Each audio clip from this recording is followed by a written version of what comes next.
नमस्कार साथियों, नई दुनिया की सेहत की शाला में मैं डॉक्टर राधेश्याम मिश्र आप सभी का स्वागत करता हूं, अभिनंदन करता हूं। इतनी सुहानी सुबह और योग साधना से दिन की शुरुआत। साथियों, यह जो सीरीज़ चल रहा है 17 दिवस का, उसमें हम लगातार हर दिन अब तक बात करते आ रहे थे किसी न किसी विशेष रोग के लिए क्या योग समाधान है। हमने जोड़ों के लिए, जॉइंट्स के लिए क्या योग है, फेफड़ों के लिए क्या योग है, डायबिटीज़ के लिए क्या योग है, स्ट्रेस मैनेजमेंट के लिए, माइग्रेन के लिए क्या योग है। इस प्रकार से हमने हर कॉमन डिसीज़ डिसऑर्डर्स को लेकर के अब तक योग बताया।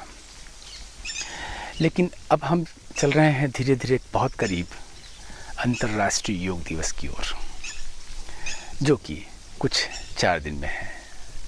21 जून को हम सभी को एक साथ योग करना है। क्या योग करना है यह भी निर्धारित हो चुका है। योग के बड़े गुरु, बड़े विशेषज्ञों के द्वारा एक तय किया गया ऐसा योग का प्रोटोकॉल जो हर व्यक्ति कर सके, विश्व के किसी भी देश का व्यक्ति हो, आसानी से समझ सके और कर भी सके। और वह योग के आसन, प्राणायाम, ध्यान जो हमारे लिए आवश्यक है, आवश्यक ही है, उसमें कोई कॉम्प्रोमाइज़ नहीं। जैसे कि हम अपनी ऑटोमोबाइल का मेंटेनेंस करते हैं, घर का मेंटेनेंस करते हैं, अनेक प्रकार के डिवाइसेस का हम उपयोग करते हैं तो उसको मेंटेन भी करते हैं। हर दिवाली पर अपने घर की साफ़ सफाई करते हैं। इसी प्रकार से इस यंत्र को, जिससे हमारा जीवन चल रहा है, इस यंत्र का मेंटेनेंस हर दिन करना है। तो यह जो कॉमन योगा प्रोटोकॉल है, यह विशेषज्ञों के द्वारा ऐसा प्रोग्राम बनाया गया है जिसे हम अगर रोज़ाना करें तो हमारे शरीर का मेंटेनेंस हो जाता है। योग कवच हम पहन लेते हैं। तो साथियों, ये कॉमन योगा प्रोटोकॉल में कुछ एक्सरसाइज है, फिर आसन है, फिर प्राणायाम है और अंत में ध्यान है।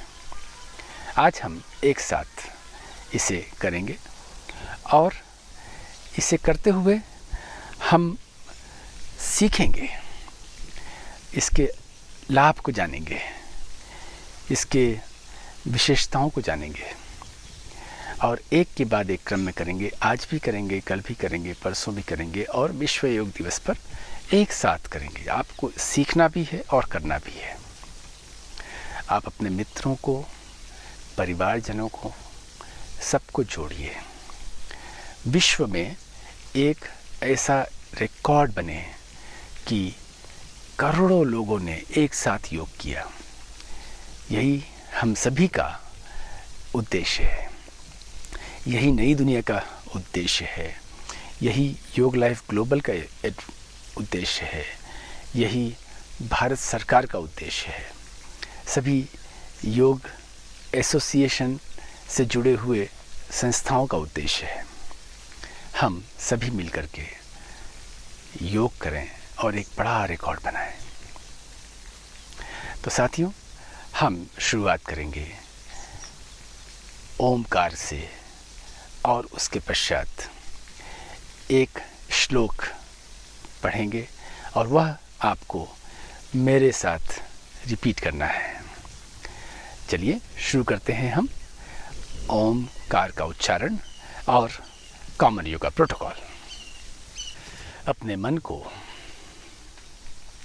संतुलित कीजिए, साथ में ओमकार का उच्चारण कीजिए।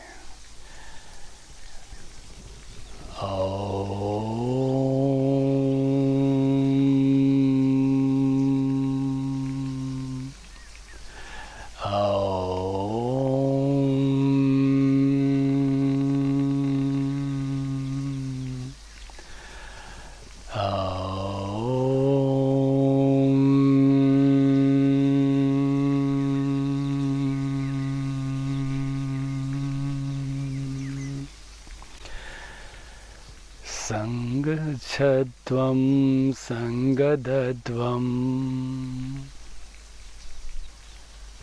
संभो मनासि जानताम् देवभागं यथा पूर्वे संज्ञानाना उपास्यते संज्ञानाना उपास्यते संज्ञानाना उपास्यते।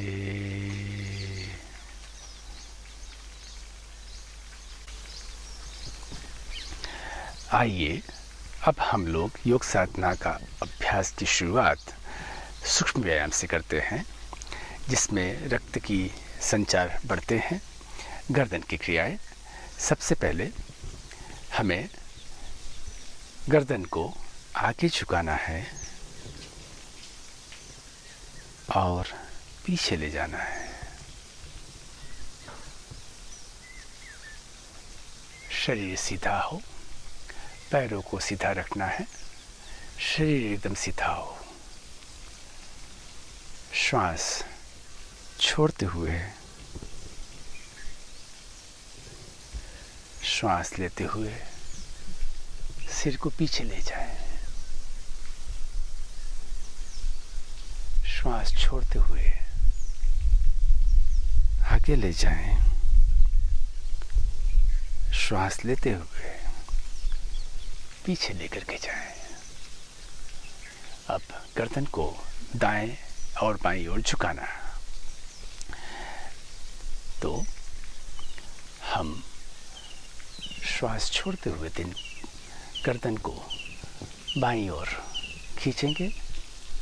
श्वास को लेते हुए सिर को सामान्य स्थिति में लाएंगे।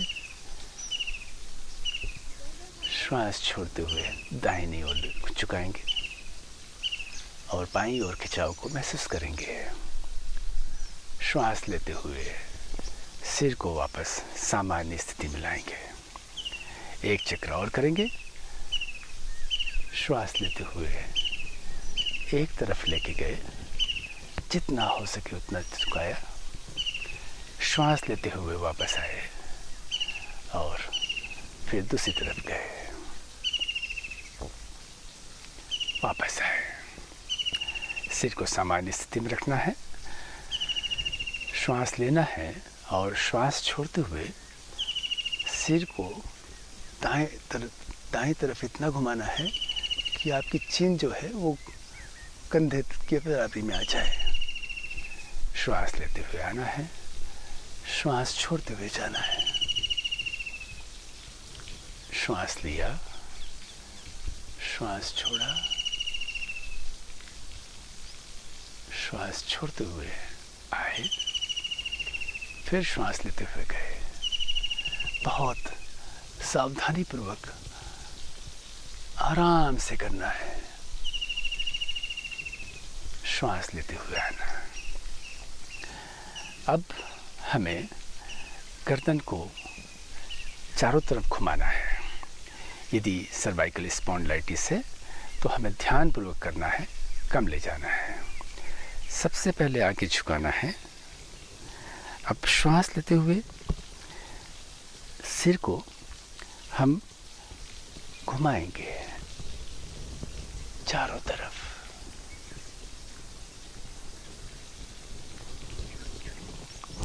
एक चक्र हो गया, फिर से दोहराते हैं।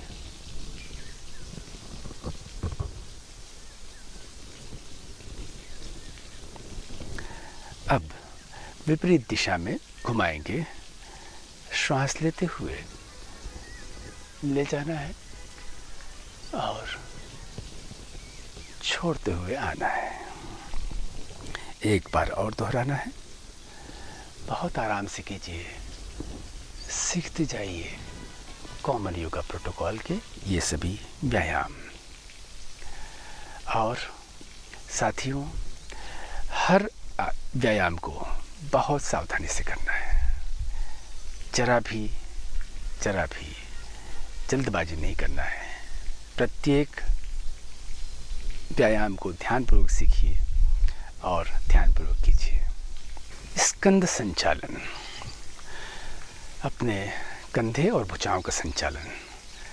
इससे अगर आपको शोल्डर में, कंधे में कोई समस्या हो तो इसे ध्यानपूर्वक कीजिए।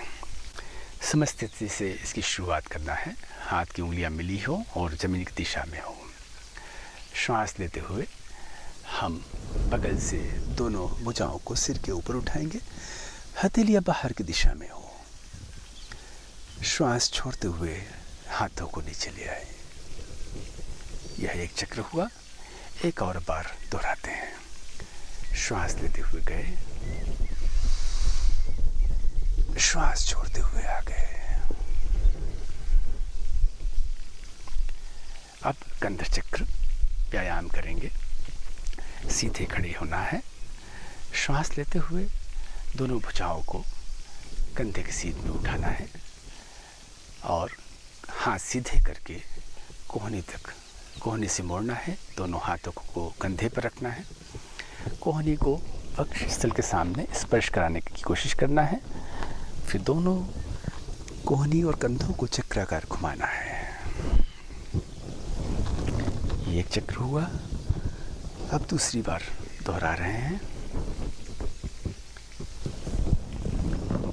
अब इस क्रिया को विपरीत दिशा में 2 बार दोहराना है। श्वास लेते हुए हाथों को ऊपर ले जाना है। श्वास छोड़ते हुए नीचे लाना है। फिर श्वास लेते हुए जाना है। श्वास छोड़ते हुए धीरे धीरे आना है। हाथों को समस्थिति में वापस लाएं और विश्राम दें। अब हमें करना है कटी चालन। इससे हमारे भीतर कमर के जो जॉइंट्स हैं उसमें लाभ मिलता है। बहुत सरल है। समस्थिति में ऐसे सीधे खड़े होना है। दोनों भुजाओं को अपने कंधे तक उठाना है। दोनों हथेली एक दूसरे के आमने सामने रखें और भुजाओं को समानांतर रखें। पैरों के बीच में 1 फुट की दूरी बना लें। श्वास छोड़ते हुए कटी भाग को दाहिनी ओर घुमाएं। अपनी कमर को दाहिनी ओर घुमाना है। श्वास लेते हुए वापस आना है। श्वास छोड़ते हुए बाईं ओर घुमाना है। श्वास भरते हुए वापस आना है। यह एक चक्र हुआ। अब एक बार और दोहराते हैं। श्वास लेते हुए गए, श्वास लेते हुए आ गए, श्वास छोड़ते हुए गए और श्वास लेते हुए आ गए। श्वास छोड़ते हुए भुजाओं को सामान्य स्थिति में लाना है। पैरों को जोड़ना है और विश्राम देना है। अब हमें करना है घुटना संचालन। यदि आर्थराइटिस हो या यहाँ पर वजन ज़्यादा हो तो बहुत ध्यानपूर्वक करना है। समस्थिति से शुरुआत करना है। पैरों के बीच में 1 फुट की दूरी बनाना है। श्वास अंदर लेते हुए भुजाओं को कंधे के स्तर तक लाना है। हथेली नीचे की ओर रखें। श्वास छोड़ते हुए घुटनों को मोड़ें और अपने शरीर को आधे बैठने की स्थिति में ले आएं। अंतिम स्थिति में दोनों भुजाएं और जांघें जमीन की तरफ समानांतर स्थिति में होनी चाहिए। श्वास लेते हुए वापस आएं। यह एक चक्र हो गया। अब इसे एक बार और दोहराना है।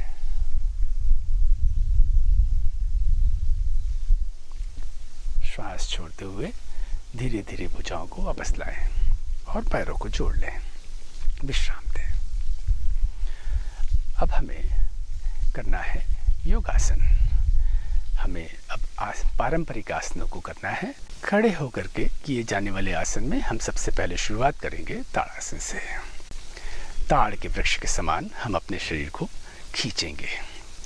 यदि किसी को आर्थराइटिस है या वेरिकोस वेन्स हैं या चक्कर आने की समस्या है, उन्हें बहुत ध्यानपूर्वक करना है या नहीं करना है। हम समस्ती से शुरुआत करेंगे। सीधे खड़े होंगे, पैरों के बीच में परस्पर लगभग 2 इंच की दूरी बनाएंगे। श्वास लेकर के भुजाओं को आगे की तरफ कंधे की बराबरी में सीधे लेके जाना है। उंगलियों को आपस में जकड़ें और श्वास छोड़ते हुए हथेलियों को बाहर की तरफ मोड़ना है।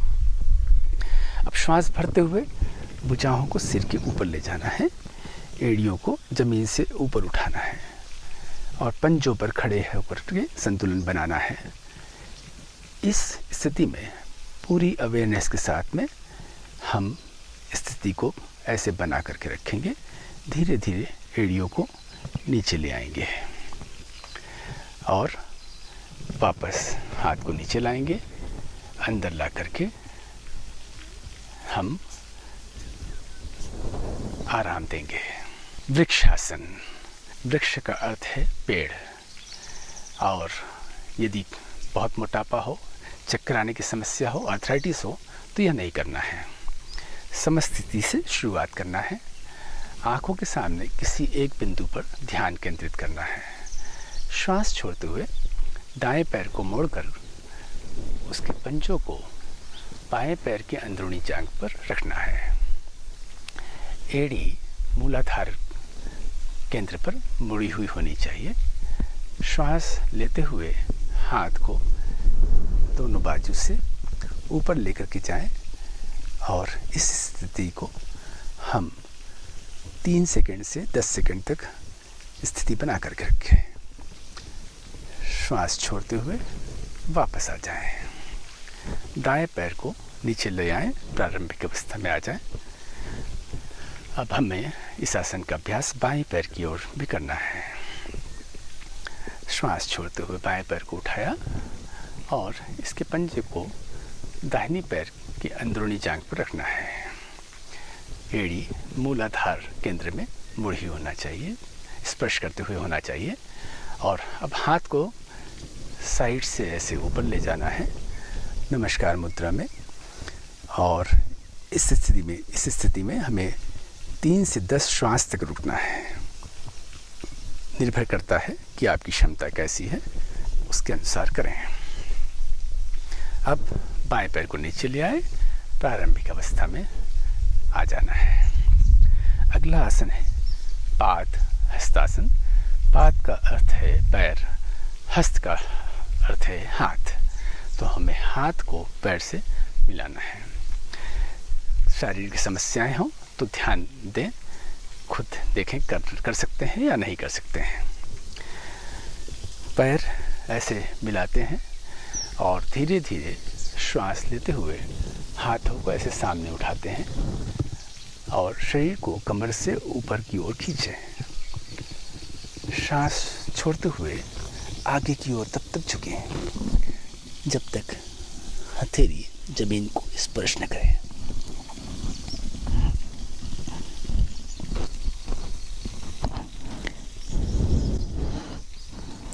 यहाँ 3 से 10 श्वास तक बने रहना है।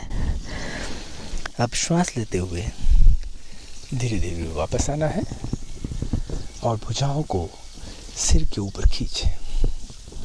श्वास छोड़ते हुए धीरे धीरे भुजाओं को नीचे लाते हुए प्रारंभिक अवस्था में आना है।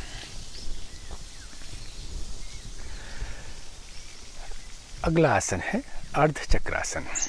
अर्ध का अर्थ आता है, चक्र का आता है पहिया।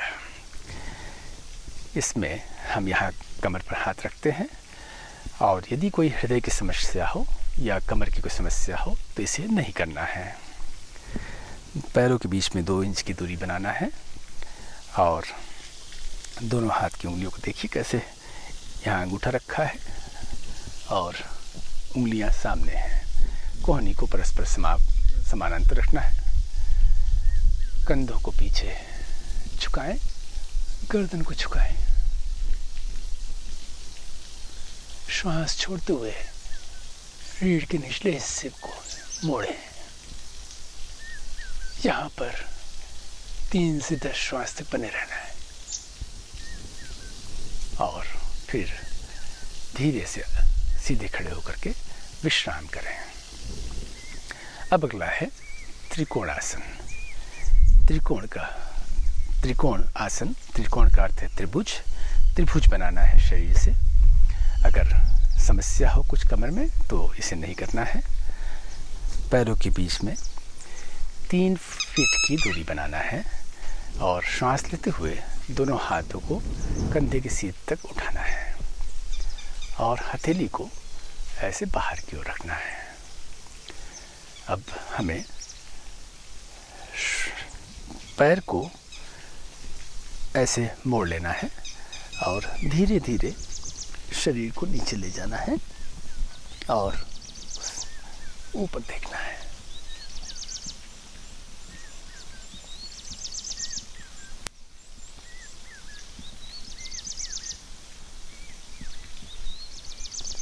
यहाँ 3 से 10 श्वास तक बने रहने के बाद श्वास लेते हुए वापस लाएं। अब दूसरा पैर हमें मोड़ना है और श्वास लेना है। श्वास छोड़ते हुए धीरे धीरे झुकना है। अब हथेली को पैर के पीछे रखना है, धीरे से सिर को ऊपर घुमाएं और दूसरे हाथ की मध्यमा अंगुली को देखें।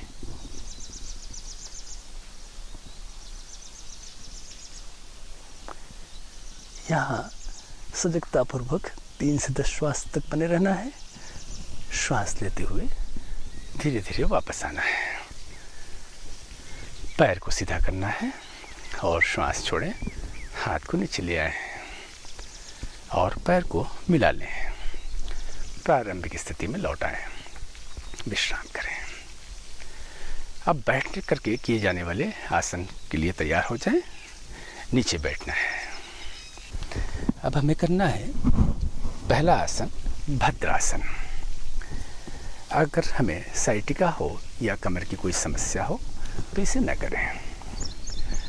हमें पैर सीधे रख करके हाथ का सहारा लेकर के दोनों पैरों को आगे की ओर लाना है और धीरे धीरे पैरों को सामने की तरफ खींचना है। हाथों को अच्छे से पकड़ना है और घुटने को नीचे ले जाने का प्रयास करना है। श्वास लें और एड़ियों को मूलाधार क्षेत्र के पास मिलाएं और इस स्थिति में 3 से 10 श्वास तक बने रहना है। फिर श्वास छोड़ना है और हाथों को खोल करके पैरों को सामने की ओर सीधा करना है और विश्राम देना है। अब हमें करना है वज्रासन। अगर घुटने की दर्द हो, एड़ी में कोई समस्या हो तो इस आसन का अभ्यास नहीं करना बेहतर होगा। अब बहुत आसान है, एक बार देखें। ये पैर सीधा रखा और एक पैर को ऐसे लिया और एड़ी और पंजे, एड़ी बाहर की ओर हो, पंजे अंदर की ओर हो। ऐसा ही हमें दूसरे पैर से भी करना है। अब ये दोनों एड़ी बाहर की ओर हैं और पंजे दोनों पास पास में हैं। सीधे बैठ जाएं। दोनों हथेली ऐसे हमारे घुटने पर हों। हमारे नितंब दोनों एड़ियों के बीच में आराम पूर्वक रहे। कमर एकदम सीधी हो। सामने की ओर ध्यान केंद्रित कर सकते हैं या आंख बंद कर सकते हैं। और जब इसमें से बाहर निकलें तो थोड़ा ऐसा झुकें और पैर सीधा कर लें और फिर इधर झुक करके पैर सीधा करें। सामान्य स्थिति में लौट आएं। अब हमें करना है अर्ध उष्ट्रासन। अर्ध यानी आधा, उष्ट्र यानी ऊंट। तो जो सामान्य समस्याएं होती हैं, रोग, चक्कर आना, हृदय रोग, उन्हें नहीं करना चाहिए। तो ये पैर सीधे रखा और फिर हथेली यहाँ पे ज़मीन पर रखा और उंगलियां सामने की ओर हों। फिर दाहिने पैर को घुटने की ओर से मोड़ते हुए पंजों को दाएं नितंब के नीचे रख करके बैठना है। फिर पैरों को मोड़ते हुए भी बाएं नितंब के नीचे रखना है। अब हमें घुटनों पर ऐसे खड़े होना है और हाथों को ऐसे नितंब पर रखना है। उंगलियों को नीचे की ओर रखना है, कोहनी को समान रखना है। श्वास लेते हुए सिर को और गर्दन को पीछे घुमाएं।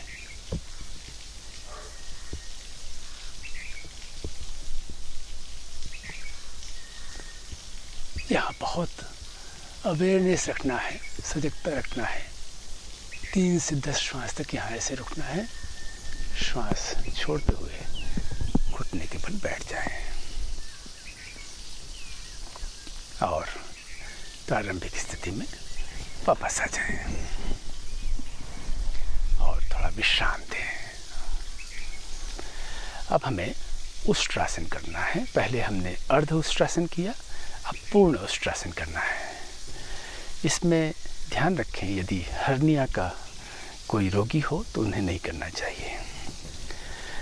तो कमर सीधी हो, पैर सीधे हों और धीरे धीरे हमें एक पैर ऐसे झुका करके घुटने से मोड़ना है और पंजों को दाएं नितंब के नीचे बैठना है।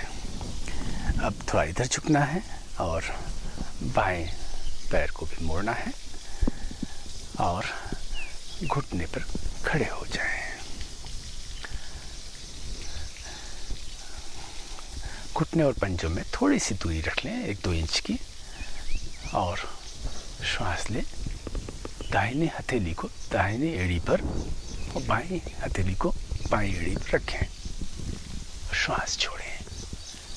पूरे शरीर का भार भुजाओं और पैरों पर होना चाहिए।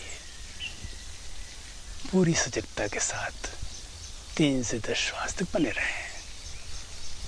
श्वास लेते हुए घुटने के बल बैठ जाए और पैरों को सामने की ओर सीधा करें। प्रारंभिक स्थिति में लौट आएं और विश्राम दें।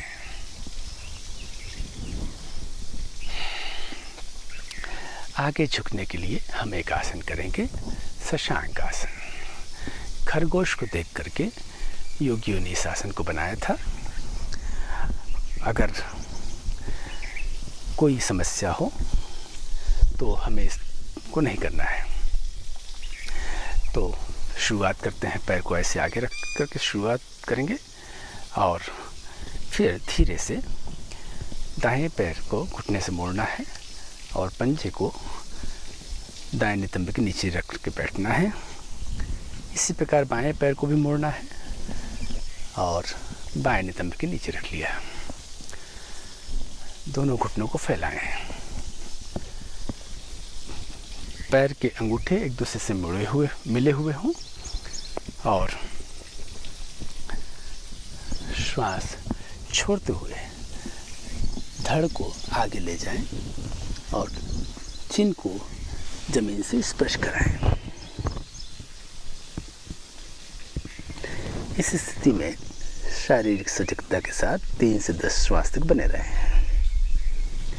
श्वास लेते हुए ऊपर की ओर आ जाएं, घुटनों को मिला लें और पैरों को सामने करके प्रारंभिक स्थिति में आ जाएं।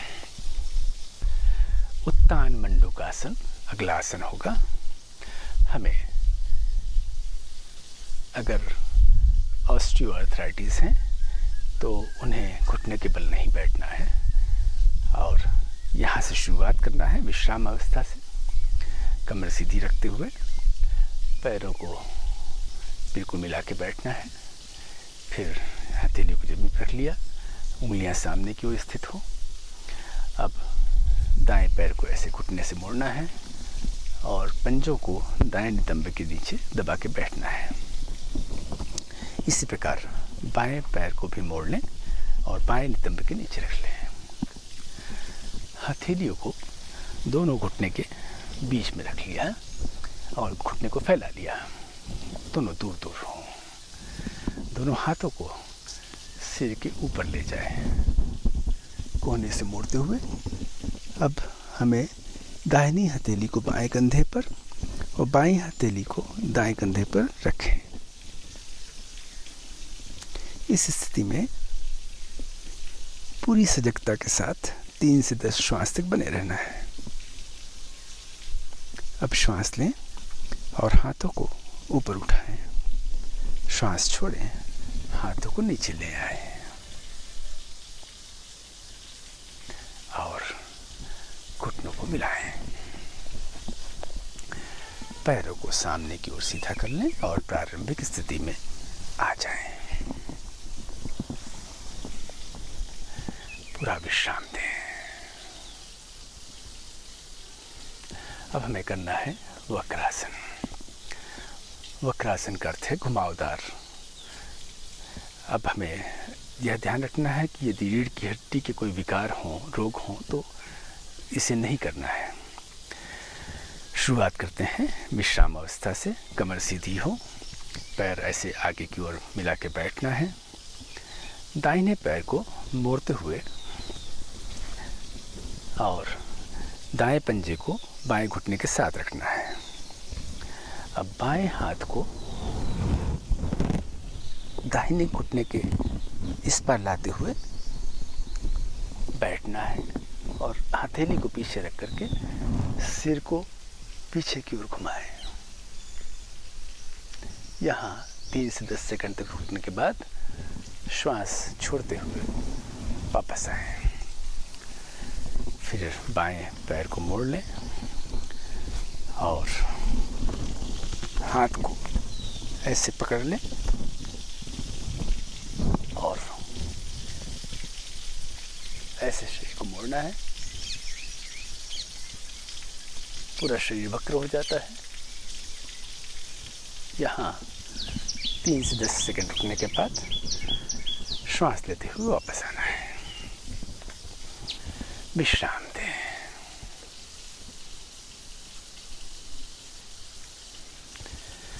आइए अब हम पेट के बल लेट करके किए जाने वाले आसनों की ओर आगे बढ़ें।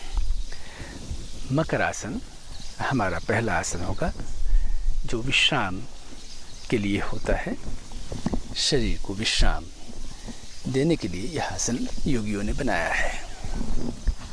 पहले पेट के बल ऐसे लेटना है और पैरों को एक दूसरे से अपोजिट दूर फैलाना है। पंजे बाहर की ओर हों। सिर को एक तरफ मोड़ लें और दोनों हथेलियों के ऊपर रख लें। शरीर को विश्राम दें। 3 से 10 श्वासों तक इस स्थिति में बने रहें।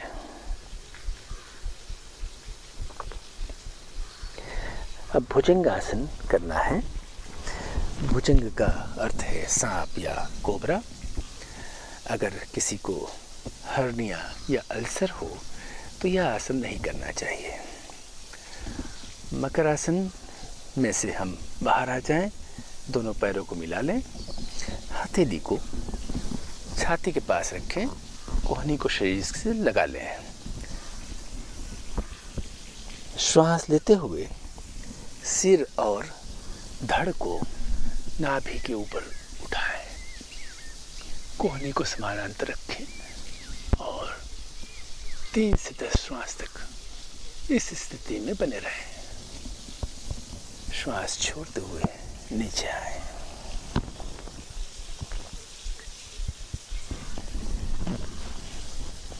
फिर से मकर आसन करना है। सिर को घुमा करके हाथों पर रखना है। विश्राम करें। शलभ आसन करेंगे अब हम। शलभ एक प्रकार का कीड़ा होता है जिसे देख करके योगियों ने इस आसन को बनाया है। और यदि किसी को हर्निया हो, अल्सर हो या हृदय रोग हो तो उन्हें यह आसन नहीं करना है।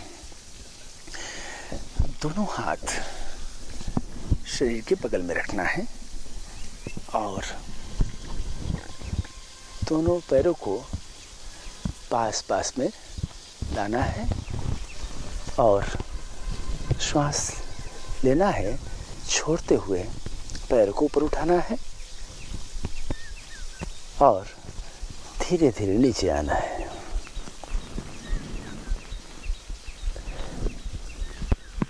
श्वास सामान्य करके मकरासन में फिर लेटना है, आराम देना है।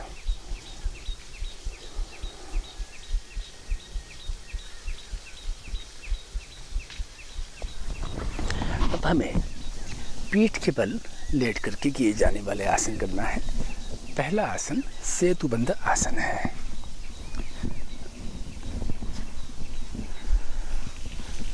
पीठ के बल लेट जाना है, दोनों पैरों को घुटनों से मोड़ें तथा एड़ियों को नितंबों के पास ले जाएं। दोनों एड़ियों को ठीक जोर से पकड़ें। श्वास लेते हुए धीरे धीरे नितंबों कमर को ऊपर उठाएं और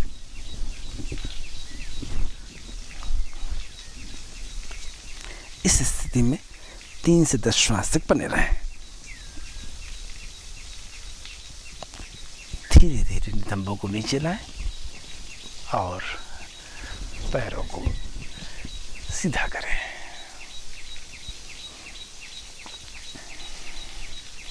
विश्राम दें।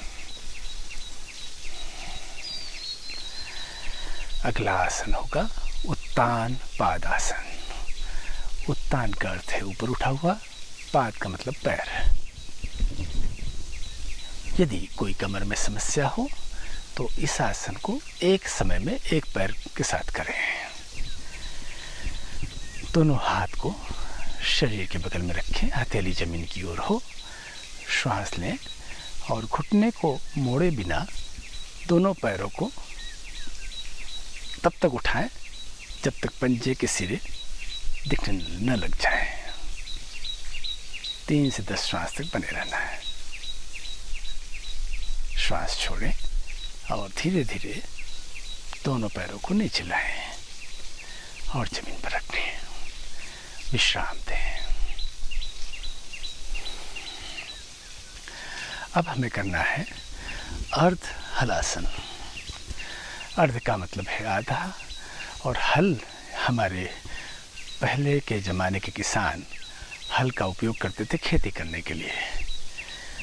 दोनों हाथ दोनों तरफ हथेली नीचे की ओर रख करके शुरुआत करें।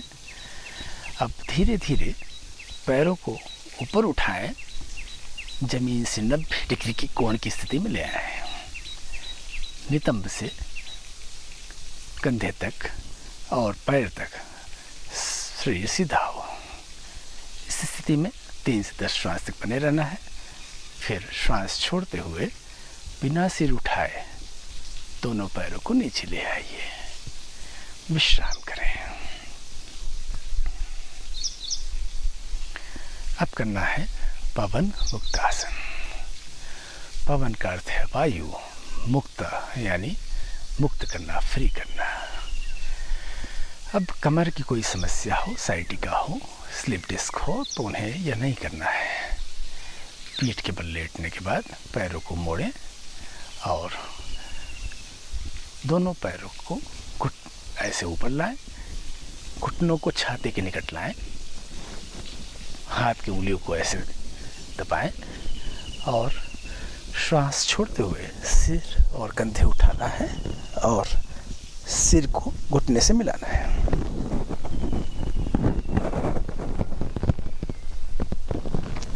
श्वास लेते हुए सिर को जमीन पर लाएं, श्वास छोड़ें और पैरों को जमीन पर वापस ले आएं। पीठ के बल लेटकर विश्राम दें। अब करना है शवासन। शव का अर्थ है मृत देह। पीठ के बल आराम से लेट जाएं, पैरों को फैलाएं, भुजाओं को शरीर के बगल में रखें, चेहरा सीधा हो, आंखों को बंद रखें, पूरे शरीर के प्रति सजग रहते हुए विश्राम दें। श्वास लंबी, गहरी और लयबद्ध हो।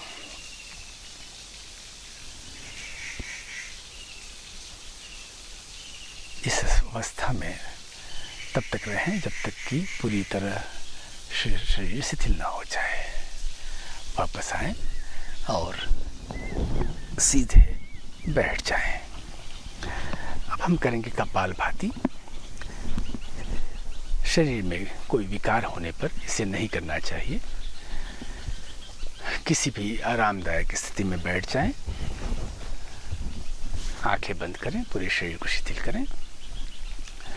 अब श्वास को हमें लेना है और छोड़ना है। जब आप श्वास लें तो गहरी हो, छोड़ें तो वेग हो। हमारे पेल्विक या श्रोणी क्षेत्र में ध्यान हो। श्वास लिया और श्वास छोड़ें।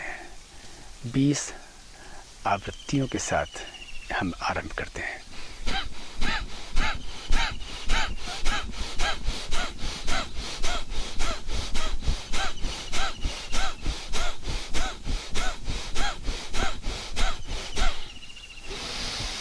लंबी श्वास लें और विश्राम दें। यह एक चक्र हुआ। अब 20 आवृत्तियों के साथ इस क्रिया को 2 बार और करना है।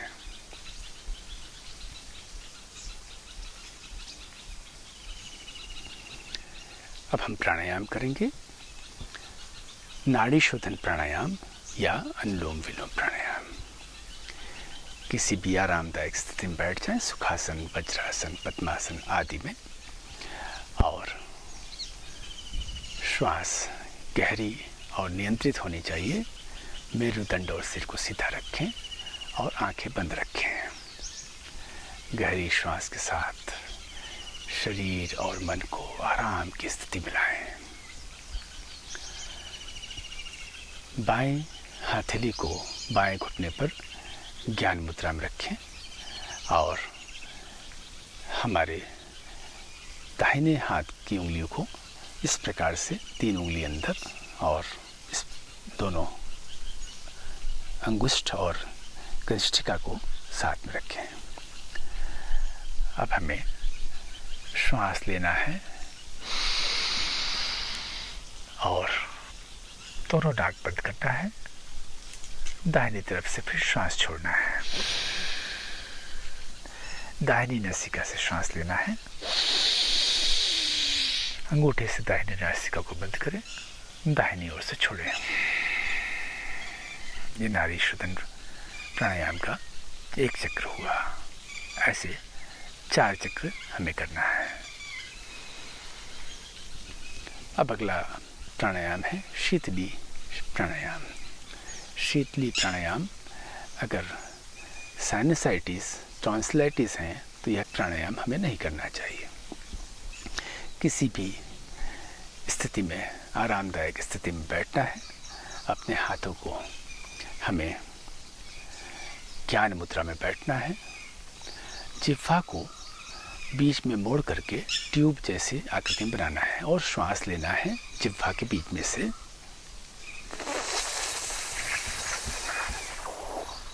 अब जिह्वा को बंद कर लें, भीतर ले जाकर के मुंह बंद कर लें और अपने श्वास को नाक से छोड़ें।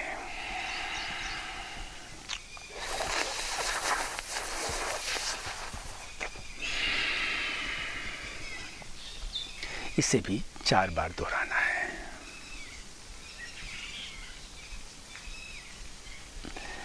अब हम करेंगे भ्रामरी प्राणायाम। ध्यान के किसी भी आरामदायक स्थिति में बैठना है। आँख बंद करना है। दोनों नासिका के छिद्रों से गहरी श्वास लेना है और श्वास जब छोड़ेंगे तब भौंरे के कुंजन निकालना है।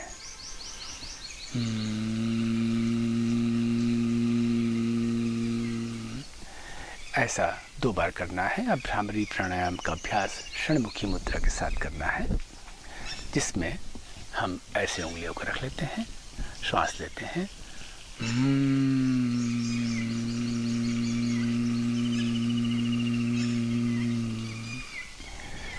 ऐसा हम 2 बार करें। अब हम ध्यान करें। अपने हाथों को घुटने पर ज्ञान मुद्रा में रखें। आंखें बंद करें। अपने चेहरे को हल्का सा ऊपर उठाएं। बिना किसी विशेष क्षेत्र में ध्यान लगाने के अपने बाहों के बीच भ्रू मध्य पर मन को एकाग्र करें और श्वास जो भीतर जा रही है, बाहर निकल रही है, इस प्रवाह को अनुभव करें। विचारों के आवागमन पर ध्यान न दें।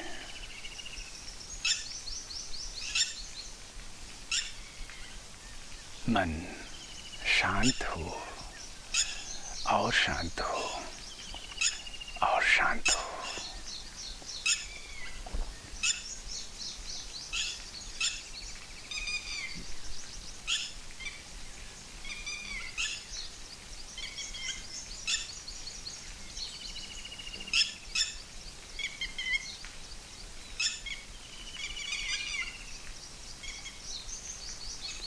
सिर्फ भीतर जाती हुई और बाहर निकलती हुई श्वास को और इसके प्रवाह को देखें।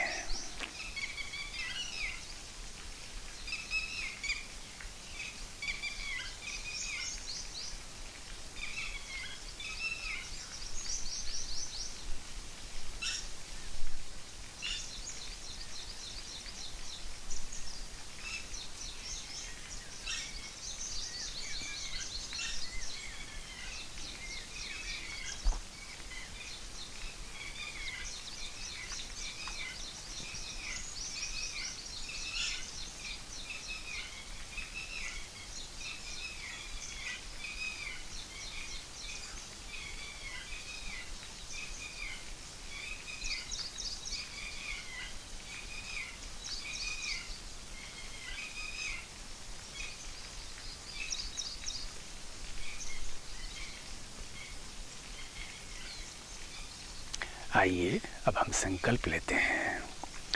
मैं हर समय मन को संतुलित स्थिति में रखने के लिए खुद को प्रतिबद्ध करता हूँ। इस स्थिति में ही मेरा विकास अपनी पूर्ण संभावनाओं तक पहुँचता है।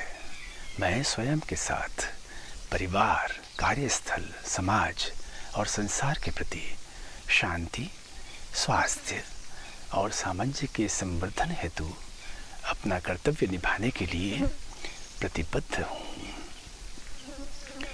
योगाभ्यास शांति पाठ या सार्वभौमिक प्रार्थना के साथ समाप्त होगा। सबकी शांति और समृद्धि हेतु हम शांति पाठ करें।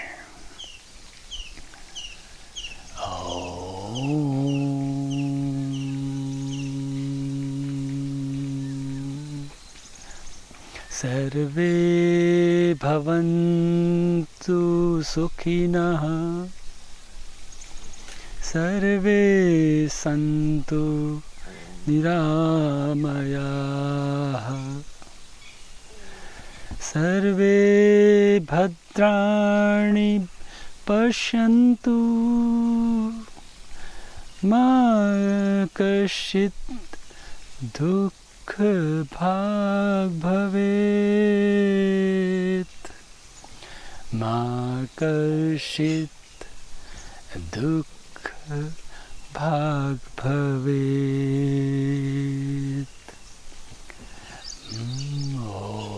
ओम शांति शांति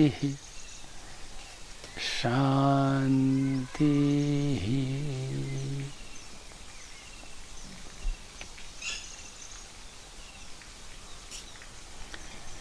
तो साथियों, यह था कॉमन योग प्रोटोकॉल का अभ्यास। हमें इसे अच्छे से सीखना है और 21 जून को सबके साथ करना है। आज समय कम था, इसलिए मैंने एक बार या 2 बार ही करके बताया। कल हमारे पास ज़्यादा समय होगा, हम इसे जितनी बार करना चाहिए उतनी बार करके बताएंगे। इस प्रकार धीरे धीरे हम इस कॉमन योगा प्रोटोकॉल के अभ्यासी बन जाएं। यह मिनिमम योगा प्रोग्राम है। हमारा उद्देश्य योग कवच पहनाना है। शरीर, मन या हमारी चेतना कहीं पर कोई विकार नहीं होना चाहिए। पूर्ण स्वस्थ हों। अपनी इस ऊर्जा को रचनात्मक और निर्माण, अच्छे अच्छे इन्वेंशंस, आर्ट हो, कल्चर हो, संस्कृति हो, हमारी जो परंपराएं हैं, इन सभी के साथ जीते हुए एक पहचान बने। भारत भूमि की यह जो विरासत है संस्कृति की, हम उसके एक अंग बने।